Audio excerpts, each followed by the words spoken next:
Hello friend, स्वागत छ तपाईहरु सबैले अनलाइन एजुकेशनल टिचिङमा। र आज हामी फेरि क्लास 9 को कम्पलसरी म्याथको विषयमा रहेको पाठ 1 सेट सम्बन्धीको दोस्रो अभ्यासमा उपस्थित भएका छौं र त्यो अभ्यासमा रहेर क्वेशनहरुलाई हामीले सल्भ गर्ने प्रयास गर्छौं। सो हामीलाई अभ्यास 1.2 मा दिएको छ।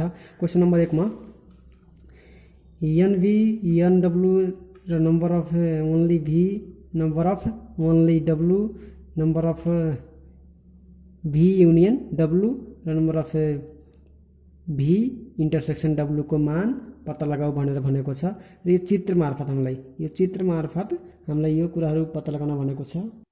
यहाँ यो फिगरमा पनि भरेको छ हामीलाई A O E U र I यो अक्षरहरु भरेको छ। र यो फिगरहरुको माध्यमबाट हामीले यो समूहहरुको सदस्यहरु संख्याहरु पत्ता लगाउनु पर्ने छ। सो समाधानतिर जान्छौं। अब हामी फर्स्ट नम्बरमा मलाई के भनेछ NU। अब सर्वप्रथम हामीले यो बुझ्नु पर्छ। अब यसमध्ये सबैभन्दा U कुन हो? सबभन्दा पहिला बुझ्ने U कुन हो र यो अन्तर्गत परेको त सबै भयो। यो घेरा भित्र परेको सबै के भयो? U भयो। अब त्यसमा पनि यो सर्कललाई हामीले के मानेको छौं? V। यो पुरै सर्कललाई हामीले के मानेछौं? V। सो यो सर्कललाई हामीले के मानेछौं? V। तो N V भयो यो पुरै सर्कल। अब हामीले यो सर्कलको यो भित्रको मात्रै यो भाग मात्रै यो यति भाग यसरी गरेर हामीले यो भागलाई मात्रै हामीले के मानेछौं? अथवा के हुन्छ? Number of only V। V मा मात्रै पर्ने सदस्यहरुको संख्या जनाउँछ भने यो के जनाउँछ? यो त दुवैकोमा खटिएको छ। दुवैमा खटियो भने यसलाई हामीले इन्टरसेक्सन भन्छौं भनेर हामीले अभ्यास 1.1 देखि नै चर्चा गर्दै आछौं। सोलाई हामीले के भन्छौं? Number of V intersection W। अब यो दुईटैको इन्टरसेक्सन हो। सो हामीले यसलाई इन्टरसेक्सन भनिन्छ। अब त्यसैगरी यो के भयो? यो मात्रै भनेछ। यो यति घेरालाई मात्रै हामीले के भन्छौं?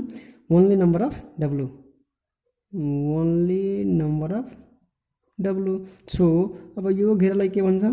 यो पुरै घेरालाई हामीले यसरी गरेको छ। यो पुरै घेरालाई हामीले के भन्छौं? नम्बर अफ W अथवा यो W को समूह हो भनेर भनिन्छ। सो हामीले अब यो अनुसार हामीले प्रश्नलाई सल्भ गर्छौं। NV = भनेको छ। अब NV मा के पर्यो? NV भनेको यो पुरै सदस्यहरुको संख्या पर्यो। के पर्यो? पुरै सदस्यहरुको संख्या पर्यो। अब NV मा के छ?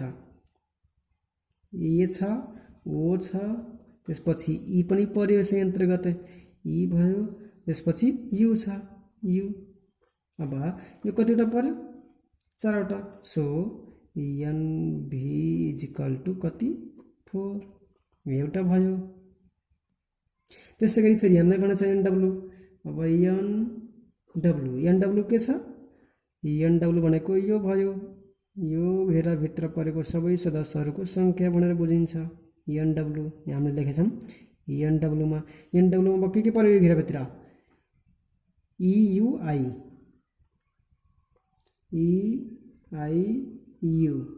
सो अब यो कतिवटा पर्यो? 3 वटा। यसैले हामीले 3 वटा लेख्न सकिन्छ। त्यसै गरेर फेरि अब हामीलाई के भनेछ? Number of only number of V। अब V मा मात्रै यो भन्यो भने हामीले V मा मात्रै पर्ने सदस्यहरुको संख्या भनेर बुझ्नु पर्छ। V मा मात्रै पर्ने सदस्यहरुको संख्या कति रहेको छ? V मा मात्रै। अब V को मात्रै यो हामीले दुईटै खप्टिएको हो, यसलाई छोड्दिने। अब यसरी V मा मात्रै पर्ने सदस्यहरुको संख्या निकाल्ने। यसरी हामीले V मा मात्रै परेको A र O। सो यो कतिवटा भयो? 2 भयो। त्यसैगरी फेरि हामीलाई भनेछ number of only W। Number of only W। यो W मात्रै पर्ने सदस्यहरुको संख्या भनेको छ। अब यसलाई पनि हामीले खप्टिएकोलाई छोड्दिने र यसरी जाने। यो खप्टिएकोलाई कतिवटा छ? I मात्रै छ। सो के भयो? 1 एन्सर। सो अब number of V union W। अब V युनियन W मा के पर्यो? अब V युनियन W निकाल्नु। V मा के पर्यो? AEIOU पर्यो। Union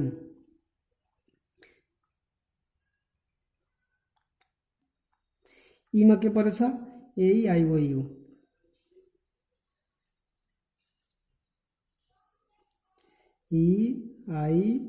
EIU। अब युनियन भनेको कुनै पनि चिन्ह छोड्ने र कुनै पनि नदोहोऱ्याउने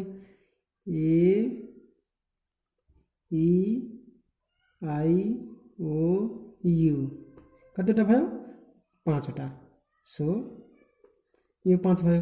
त्यसै गरेर हामीलाई यो पनि भयो। अब यो सोधेछ इन्टरसेक्सन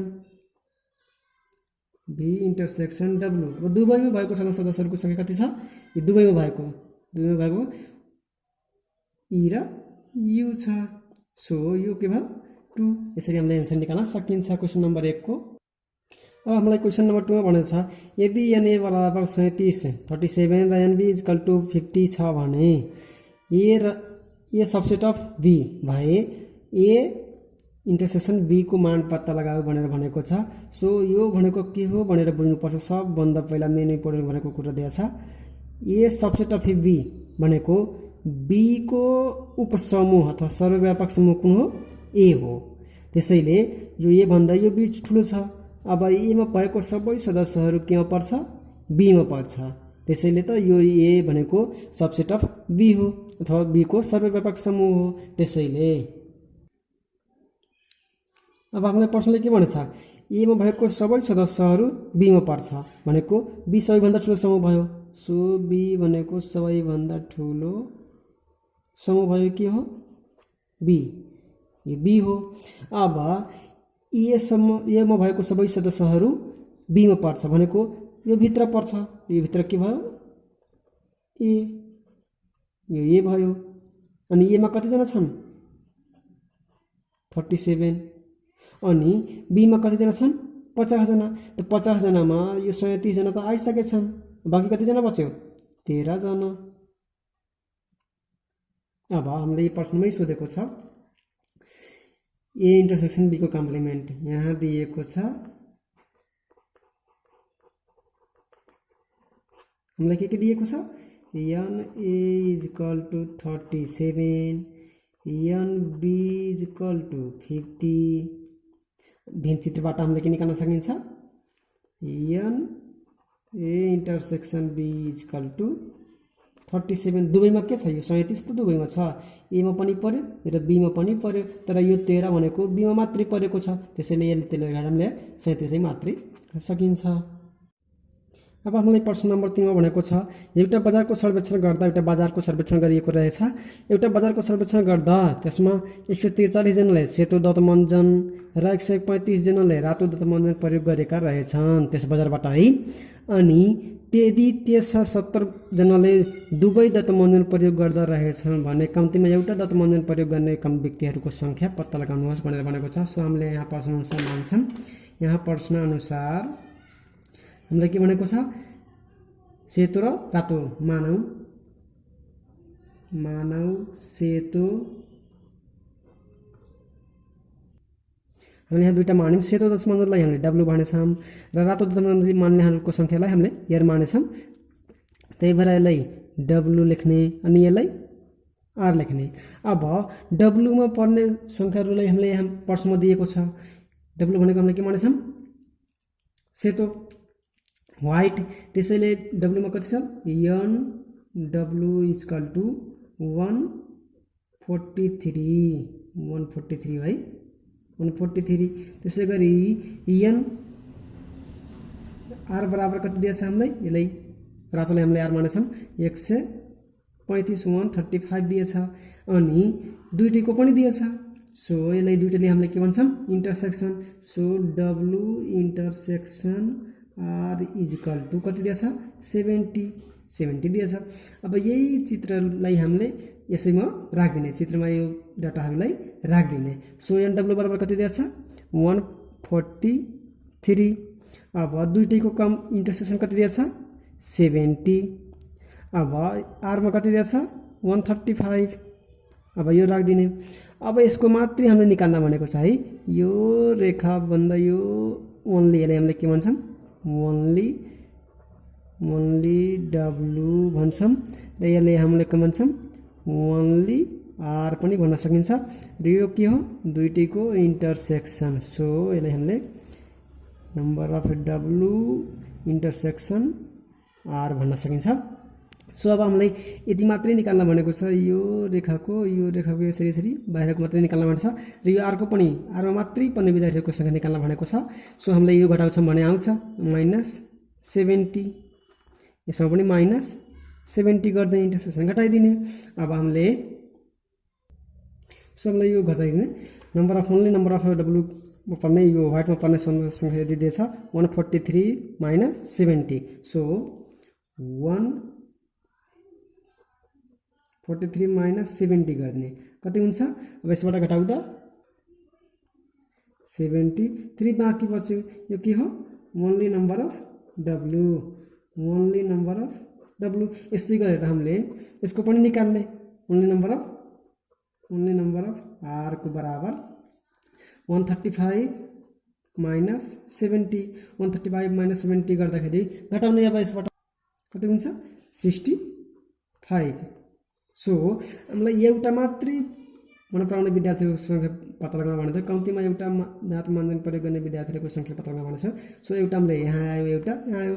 सो अब के निकाल्ने? Number of white plus number of red बराबर 73 प्लस 65 इक्वल टू